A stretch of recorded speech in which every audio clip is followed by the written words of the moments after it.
Hello everyone, welcome back to my channel Shri Radha रमनम।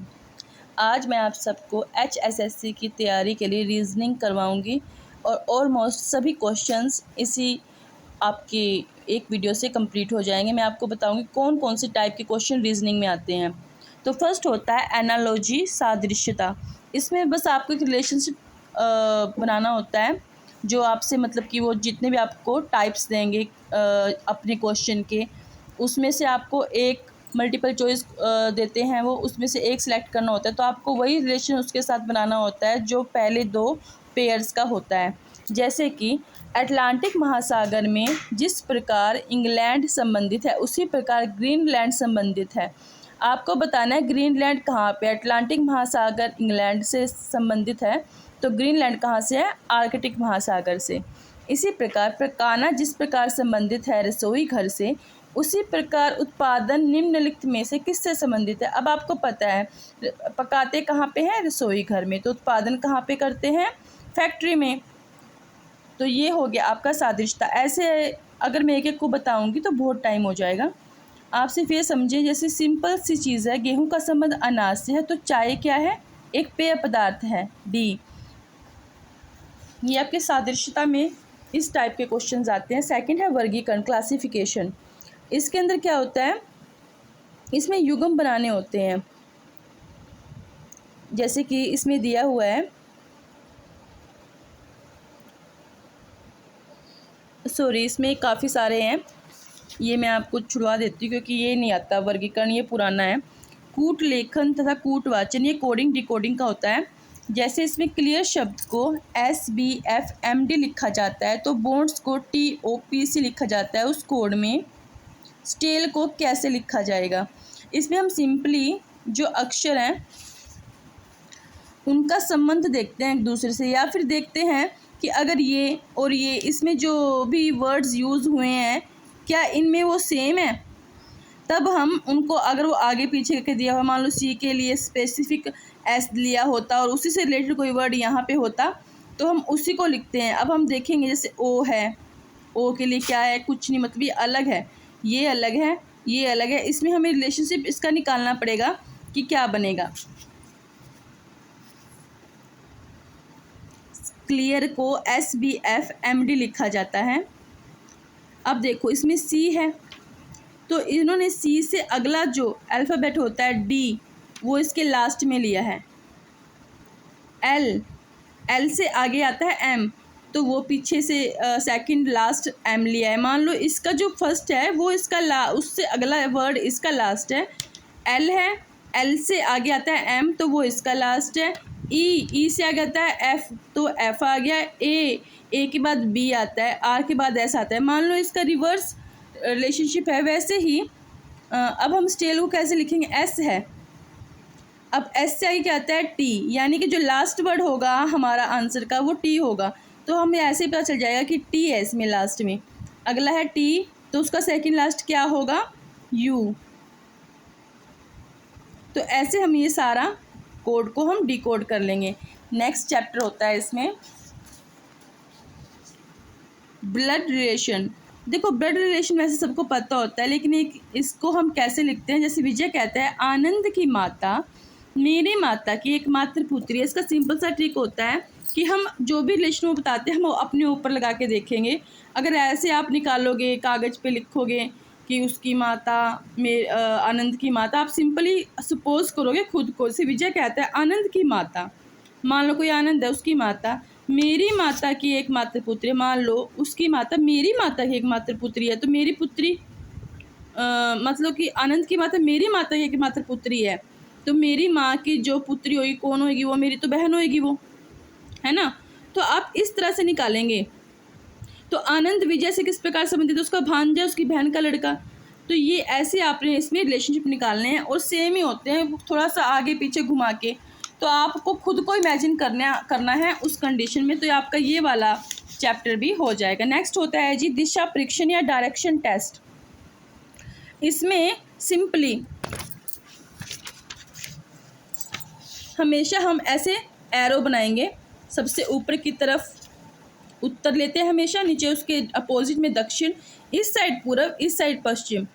और अगर वो दायां बोलता है तो हम इस साइड मुड़ते हैं, बायां बोलेगा इस साइड। हमेशा अपना राइट और लेफ़्ट देखना है। और कैसे देखते हैं, हमेशा हमें पता है, हम दोनों हाथों से ऐसे बना के देखते हैं। जैसे कि मेरा ये बायां हाथ है, इससे हम बी बना सकते हैं, तो ये बायां। और जैसे मैं अपने दाएं हाथ से दिखाऊंगी आपको, हम बनाते हैं तो ये दायां है, ये डी का शेप लेता है। तो हम ऐसे भी बना के देख सकते हैं कि इधर हमारा, इस साइड हमारा दायां है, इस साइड बायां है। तो जैसे कि इसने क्वेश्चन पुट किया है, रमेश पश्चिम की ओर 3 किलोमीटर चलता है, फिर अपने बाईं ओर मुड़कर 2 किलोमीटर चलता है। अब देखो, हमारे पास एक आकृति दी हुई है, ये वाली। उसने कहा है वो अपने पश्चिम की ओर, हमने उत्तर दक्षिण पूर्व पश्चिम यहाँ पे लिख लिए हैं। उसने कहा अपने पश्चिम की ओर, यानी कि इस दिशा में वो 3 किलोमीटर चला। देन वो फिर वहाँ से 2 किलोमीटर बाईं ओर मुड़ा है, फिर ये यहाँ से बाईं ओर मुड़ा, फिर वो दाईं ओर मुड़कर 2 किलोमीटर चला, फिर वो 2 किलोमीटर चला है। तो प्रारंभिक स्थान से किस दिशा में है, तो वो अपनी पश्चिम दिशा में वापस आ गया। क्यों? देखो, वो 3 किलोमीटर चला पश्चिम से, मान लो ये उसका पॉइंट है, वो 3 किलोमीटर चला है जी। उसके बाद वो यहाँ से मुड़ा है 2 किलोमीटर बाईं ओर, दाईं ओर होता है इधर, बाईं ओर मुड़ा है इधर। अब इधर से फिर वो 3 किलोमीटर चला, ठीक है। तो 3 किलोमीटर किस साइड चला है वो दोबारा से अपने दाईं ओर मुड़ा। अगर बाईं ओर मुड़ता है इधर मुड़ता, दाईं ओर इधर। हमेशा आपने अपने हाथ का यूज़ करना है। उसके बाद फिर वो 2 किलोमीटर दाईं ओर मुड़ा है, यानी कि इस साइड। तो दिशा तो वही रहेगी ना उसकी। तो वो पूछ रहा है अपने प्रारंभिक दिशा से किस स्थान पे है, तो वो पश्चिम में ही है। ये इसका राइट आंसर हो गया। तो ये आपका होता है डायरेक्शन टेस्ट। नेक्स्ट ये होता है जी आपका ऑर्डर सीक्वेंस टेस्ट। ये कुछ नहीं होता, बिल्कुल इजी होता है। जितने आपको देते हैं ABCDE, आपको पता है 5 है, तो B लंबा है D से। आपने सिंपली एक लाइन खींचनी है और उस लाइन पे गैप छोड़ के आपने लिख लेना है। जिसको लंबा बोलता है उसको सबसे ऊपर लिखना है, जिसको छोटा बोलता है उसको सबसे नीचे। उनके बीच में इतना गैप रखना है कि अगर कोई और डिजिट बोले या कोई और अल्फ़ाबेट बोले तो आप उसको इंसर्ट कर सको। इस तरह से आप सबसे छोटा सबसे लंबा कौन है वो निकाल सकते हो। तो ये भी आपकी सीरीज़ हो जाएगी।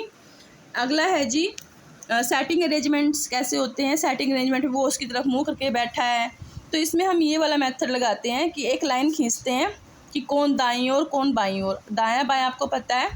उसके हिसाब से हम उसमें अरेंज करते हैं, जैसे बोलता जाता है A B के दाईं ओर है, C दाईं ओर है। जैसे इसमें लिखा हुआ है कि ये 5 बंदे बैठे हैं ABCDE, और आपके सामने मुंह करके इस प्रकार, यानी कि सबका मुंह एक ही साइड है। क्लियर? देन D C के दाईं ओर है। अब इसने D लिखा पॉइंट, उसके दाईं ओर C बना दिया। D C के बाईं ओर है, यानी ये D बाईं ओर है इसके C के, और B E के दाईं ओर है। हमें तो नहीं पता B कहाँ पे है, उसने कहा है B E के दाईं ओर, यानी E इधर है, उसके B यहाँ पे है। उसने कहा फिर A C के दाईं ओर है, यानी कि A अब तक हमें पता नहीं था, अब C का पता चल गया, यानी कि C के बाद आएगा A। देन उसने कहा है E पंक्ति के छोर पे बैठा है, यानी कि लास्ट में है E, तो पंक्ति के बीच में कौन बैठा है। जो हमारा ये सारा हम लिख लेंगे तो हमें ऑटोमेटिकली पता चल जाएगा कि बीच में D बैठा है। तो ये हो गई हमारी सेटिंग अरेंजमेंट्स। जो मेन होता है कैलेंडर और घड़ी, सबसे मेन चैप्टर है इसका, कैलेंडर और घड़ी, और सबसे इजी भी होता है। इसमें हमें सिंपली क्या करना होता है, जैसे कि जो लीप वर्ष होता है उसके लिए हम 2 दिन काउंट करते हैं, और जो हमारा नॉर्मल ईयर है उसके लिए हम 1 ऐड करते हैं। जैसे कि हमें कोई दिन बताया हुआ हो कि इस साल में इस दिन ये दिन था, और अगले साल इस दिन क्या होगा, अगर सेम तारीख दी हो तो हम क्या करते हैं, हम सिर्फ जितने साल बाद उसने पूछा है, अगर उसमें कोई लीप वर्ष आता है तो 2 जोड़ लेंगे, अदरवाइज सबके लिए 1 जोड़ के, जो दिन जैसे गुरुवार दिया हो हमको तो हम उसमें जोड़ के वो दिन बना देंगे कि इतने दिन बाद ये दिन बनेगा। जैसे मैं आपको एग्जांपल देती हूँ, इसमें ऐसा कोई ईयर वाला है,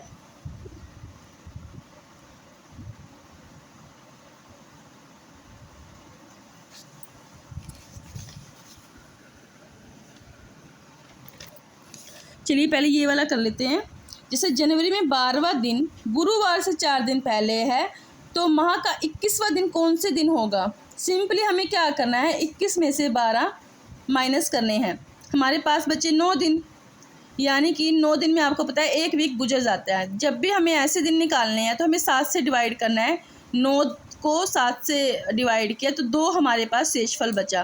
तो हम गुरुवार में, उसने कहा है 12वां दिन गुरुवार से 4 दिन पहले है, तो हमें जो 12वां दिन है गुरुवार से 4 दिन पहले है, तो हम पहले वो निकालेंगे। 4 दिन पहले रविवार बनेगा, ठीक है। तो इसने कहा 21वां दिन कौन सा होगा, तो 21वां दिन हमारे पास 2 दिन आए थे, बचे थे, तो रविवार से 2 ऐड करेंगे तो मंगलवार बन जाएगा। ऐसे ये सिंपल होती है रीजनिंग, लोगों ने हुआ बना रखा है, इसमें ज़्यादा कुछ नहीं होता।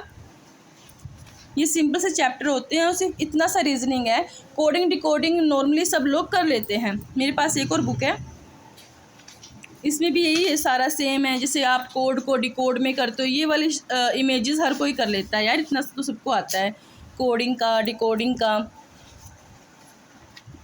दिशा जो मैंने आपको बताया था, क्रम और रैंकिंग। हाँ जी, क्रम रैंकिंग में क्या होता है, जैसे एक पेड़ों की पंक्ति में एक पेड़ पंक्ति के दोनों किनारों से 5वें पंक्ति में कितने पेड़ हैं, इसको सिंपली हम कैसे सोल्व करते हैं।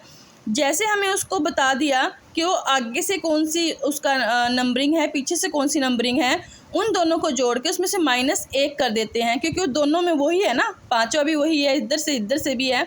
तो हम क्या करेंगे कि 5 + 5 10 और -1, तो उसका आंसर आ जाएगा 9। ये बिल्कुल सिंपल होती है। जितने भी आपको रैंकिंग दियो, मान लो ये बोल दे कि रमन एक कक्षा में सिरे से 16वें, नीचे से 49वें स्थान पे, तो कक्षा में कितने विद्यार्थी हैं, सिंपली आपने क्या करना है 16 + 49, ये हो गया आपका 65, -1 तो ये 64 हो गया। बस जी आपका इतना ही है। अगर आपने इतना भी कर लिया ना तो आपके सारे क्वेश्चन सोल्व हो जाएंगे। आई होप अगर आपको पसंद आए तो do like, share and subscribe. Thank you.